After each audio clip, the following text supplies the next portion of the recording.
बच्चों, कक्षा 9वीं गणित विषय के अंतर्गत निदानात्मक कक्षाओं हेतु जो मॉड्यूल सत्र 2023-24 के लिए जारी किया गया है, उसके अंतर्गत अध्याय 10 हीरोन का सूत्र वस्तुनिष्ठ प्रश्नों का हम अध्ययन कर रहे हैं, जिसमें हम देख रहे हैं पहला प्रश्न सही विकल्प चुनकर हमें लिखना है। तो पहले प्रश्न के अनुसार किसी त्रिभुज की भुजाएं ए, बी और सी हों तो इसकी अर्ध परिमाप होती है।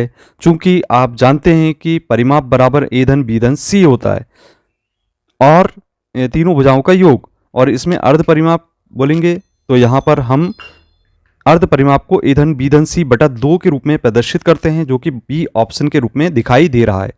चलिए दूसरा प्रश्न देखते हैं। किसी त्रिभुज का आधार 12 सेंटीमीटर, शीर्ष लंब 8 सेंटीमीटर हो तो त्रिभुज का क्षेत्रफल होगा। चूंकि त्रिभुज का क्षेत्रफल बराबर हम जानते हैं सूत्र के आधार पे कि 1/2 आधार गुणित ऊंचाई अर्थात शीर्ष लंब।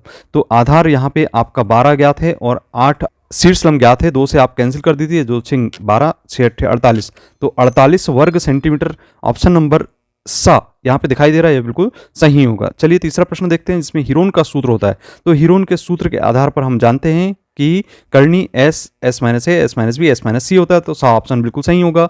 बच्चों, सत्य एवं असत्य देखते हैं दूसरे नंबर के प्रश्न में, जिसमें पहला प्रश्न है त्रिभुज का क्षेत्रफल 1/2 आधार गुणित ऊंचाई होता है, तो यह कथन बिल्कुल सत्य है। इसके बाद दूसरा प्रश्न देख रहे हैं, विषमबाहु त्रिभुज का क्षेत्रफल बराबर S minus A S minus B S minus C होता है, जहां एबीसी त्रिभुज की भुजाएं तथा एस अर्ध परिमाप है, तो यह कथन बिल्कुल असत्य है।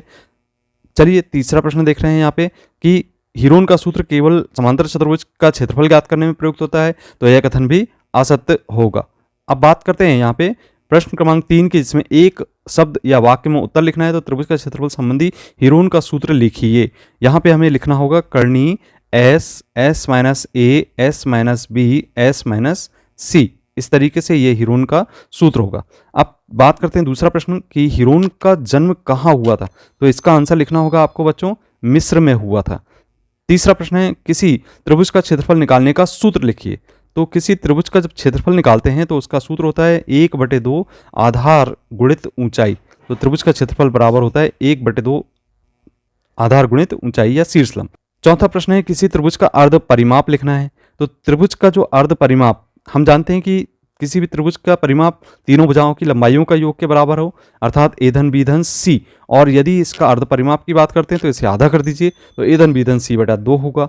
बात करेंगे हम प्रश्न क्रमांक 4 की, जिसमें सही जोड़ी मिलाना है। प्रश्न क्रमांक 1 है यहाँ पे कि हीरोन का सूत्र में एस है, तो यह है अर्ध परिमाप अर्थात ए धन बी धन सी बटा 2। त्रिभुज का क्षेत्रफल होता है 1/2 आधार गुणित ऊंचाई। तो इसको हम कुछ इस तरीके से लिख सकते हैं। यहाँ पे हम लिखेंगे द ऑप्शन के रूप में।